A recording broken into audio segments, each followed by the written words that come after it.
आखिर परशुराम ने क्षत्रियों को क्यों मारा?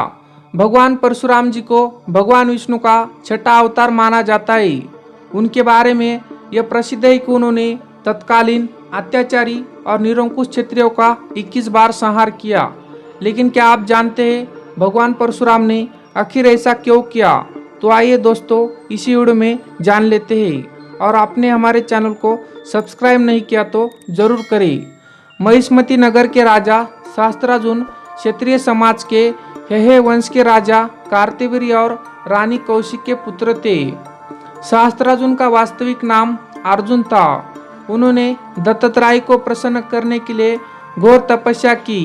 दत्तात्रेय उसकी तपस्या से प्रसन्न हुए और उसे वरदान मांगने को कहा, तो उसने दत्तात्रेय से 10,000 हाथों का आशीर्वाद प्राप्त किया। इसके बाद उसका नाम अर्जुन से शास्त्रार्जुन पड़ा। इसे सहस्त्रबाजु और राजा कार्तवीर्य पुत्र होने के कारण कार्तवीर भी कहा जाता है। कहा जाता है कि महिष्मती सम्राट शास्त्रार्जुन अपने घमंड में चूर होकर धर्म की सभी सीमाओं को लांघ चुका था। उसके अत्याचार व अनाचार को जनता त्रस्त हो चुकी थी। वेद पुराण और धार्मिक ग्रंथों को मिथ्या बताकर ब्राह्मण का अपमान करना, ऋषियों के आश्रम को नष्ट करना, उनका अकारण वध करना, निरीह प्रजा पर निरंतर अत्याचार करना, यहाँ तक कि उसने अपने मनोरंजन के लिए मोह में चूर होकर अबला स्त्रियों के सतीत्व को भी नष्ट करना शुरू कर दिया था। एक बार शास्त्रार्जुन अपनी पूरी सेना के साथ झाड़ जंगलों से पार करता हुआ जगदमणि ऋषि के आश्रम में विश्राम करने के लिए पहुंचा। महर्षि जगदमणि ने शास्त्रार्जुन को आश्रम का मेहमान समझकर स्वागत सत्कार में कोई कसर नहीं छोड़ी। कहते हैं ऋषि जगदमणि के पास देवराज इंद्र से प्राप्त दिव्य गुणों वाली कामधेनु नामक अद्भुत गाय थी। महर्षि ने उस गाय के मदद से कुछ ही पलों में देखते ही देखते पूरी सेना के भोजन का प्रबंध कर लिया। कामधेनु के ऐसे विलक्षण गुणों को देखकर शास्त्रार्जुन को ऋषि के आगे अपना राशि सुख कम लगने लगा। उसके मन में ऐसी अद्भुत गाय को पाने की लालसा जगी। उसने ऋषि जगदमणि से कामधेनु को मांगा, किंतु ऋषि जगदमणि ने कामधेनु को आश्रम के प्रबंधन और जीवन के भरण पोषण का एकमात्र जरिया बताकर कामधेनु को देने से इनकार कर दिया।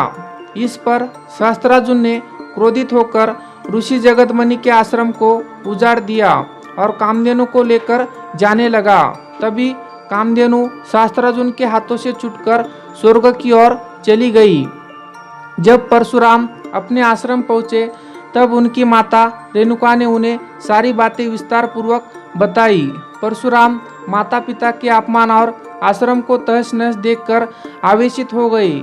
पराक्रमी परशुराम ने उसी वक्त दुराचारी शास्त्रार्जुन और उसकी सेना का नाश करने का संकल्प लिया।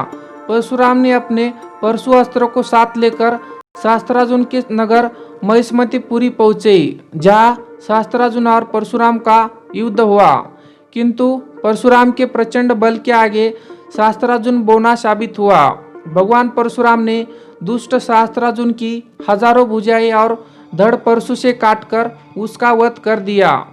शास्त्रार्जुन के वध के बाद पिता के आदेश से इसका वध प्रायश्चित करने के लिए परशुराम तीर्थ यात्रा पर चले गए। तब मौका पाकर शास्त्रार्जुन ने पुत्रों ने अपने सहयोगी क्षत्रियों की मदद से तपस्यारत महर्षि जगदमणि का उनके ही आश्रम में सिर काटकर उनका वध कर दिया गया। शास्त्रार्जुन पुत्रों ने आश्रम के सभी ऋषियों का वध करते हुए आश्रम को जला डाला।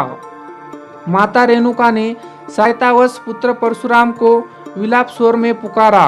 जब परशुराम माता की पुकार सुनकर आश्रम पहुंचे तो माता को विलाप करते देखा और माता के समीप ही पिता का कटा सिर और उनके शरीर पर 21 घाव देखे।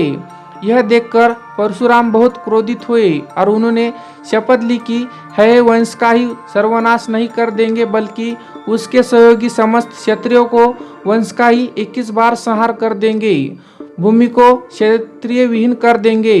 पुराणों में उल्लेख है कि भगवान परशुराम ने अपने इस संकल्प को भी पूरा किया।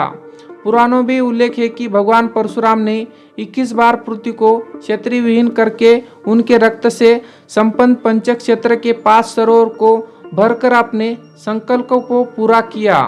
कहा जाता है कि महर्षि रुचिक ने स्वयं प्रकट होकर भगवान परशुराम को ऐसा घोर कृत्य करने से रोक दिया था, जब जाकर किसी तरह क्षत्रियों का विनाश भूलोक पर रुका।